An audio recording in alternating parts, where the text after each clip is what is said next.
ಕನ್ನಡದ ಒತ್ತಕ್ಷರಗಳು. ಕನ್ನಡದ ಒತ್ತಕ್ಷರಗಳು ಓದೋಣ. ಕನ್ನಡದ ಒತ್ತಕ್ಷರದಲ್ಲಿ ಕ ಒತ್ತಕ್ಷರದ ಶಬ್ದಗಳು. ಕ ಒತ್ತಕ್ಷರ ಶಬ್ದಗಳು.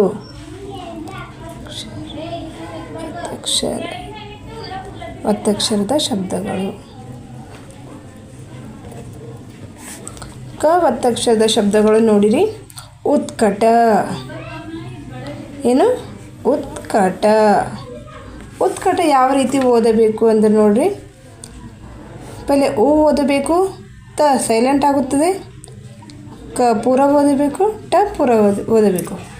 ಯಾವ ಅಕ್ಷರ ಕೆಳಗೆ ಒತ್ತಕ್ಷರ ಇರುತ್ತದೋ ಮೇಲಿನ ಅಕ್ಷರ ಸೈಲೆಂಟ್ ಆಗುತ್ತದೆ. ಯಾವ ಒತ್ತಕ್ಷರ ಕೆಳಗೆ ಒತ್ತಕ್ಷರ ಇರುತ್ತದೋ, ಅಕ್ಷರ ಕೆಳಗೆ ಒತ್ತಕ್ಷರ ಇರುತ್ತದೋ ಮೇಲಿನ ಅಕ್ಷರ ಸೈಲೆಂಟ್ ಆಗುತ್ತದೆ. ಆದ ಕಾರಣ ಇದು ನೋಡ್ರಿ, ಉತ್ಕಟ ಅಂತ ಓದಬೇಕು. ಎರಡನೇದು ನೋಡ್ರಿ, ಪುರಸ್ಕಾರ. ಯಾವ ರೀತಿ? ಪುರಸ್ಕಾರ. ಇದು ಯಾವ ರೀತಿ ಓದಬೇಕಂದ್ರೆ, ಪೂರ ಸ ಅದಲ್ಲ, ಸಕ ಆಕೆ ಮಾತ್ರ ಅದ. ಯಾವ ಮಾತ್ರ ಇದೆ? ಆಕೆ ಮಾತ್ರ.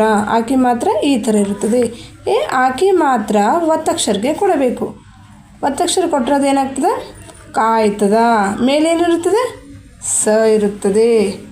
ಅಂದರೆ ಮೇಲಿನ ಅಕ್ಷರ ಸ ಸೈಲೆಂಟ್ ಆಗುತ್ತದೆ. ಆ ಸ ಮಾತ್ರ ಏನಿರ್ತಿಲ್ಲ, ಆಕೆ ಮಾತ್ರ ಕ ಕೊಡಬೇಕು, ಮೇಲಿನ ಸ ಇರುತ್ತದೆ. ಪುರಸ್ಕಾರ. ಅದು ನೋಡ್ರಿ, ಆಯ್ಕೆ.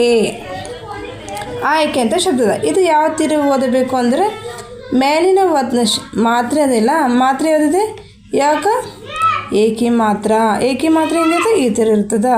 ಏಕೆ ಮಾತ್ರ ಇದಕ್ಕೆ ಕೊಡಬೇಕು, ಕ ಕೊಡಬೇಕು. ಕ ಏನಾಗುತ್ತದೆ? ಕೆ ಆಗುತ್ತದೆ. ಮೇಲೇನಿರ್ತದೆ? ಯ ಇರುತ್ತದೆ. ಆಯ್ ಕೆ.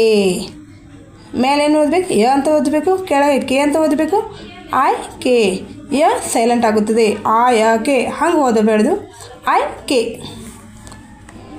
ಈ 4 ಅಂತ ಶಬ್ದ ಇದೆ. ಈ 4 ಶಬ್ದ ಹೇಗೆ ಓದಬೇಕು ನೋಡಿ. 4 ಅಂದರೆ ನಾ ಕೆಳಗೆ ಒತ್ತಕ್ಷರ ಇಲ್ಲ, ನಾ ಅಂತ ನಾನೇ ಓದಬೇಕು. ಈ ಲ ಉಕಿ ಮಾತ್ರ ಅದ. ಉಕಿ ಮಾತ್ರ ಅದಕ್ಕೆ ಕೊಡಬೇಕು, ಕ ಕೊಡಬೇಕು. ಕ ಏನಾಗುತ್ತದೆ? ಕು ಆಗುತ್ತದೆ. ಮೇಲೇನಿರುತ್ತದೆ? ಲ ಇರುತ್ತದೆ. ಲ ಇರುತ್ತದೆ. ಹಾಂ, ಲ ಇರುತ್ತದೆ.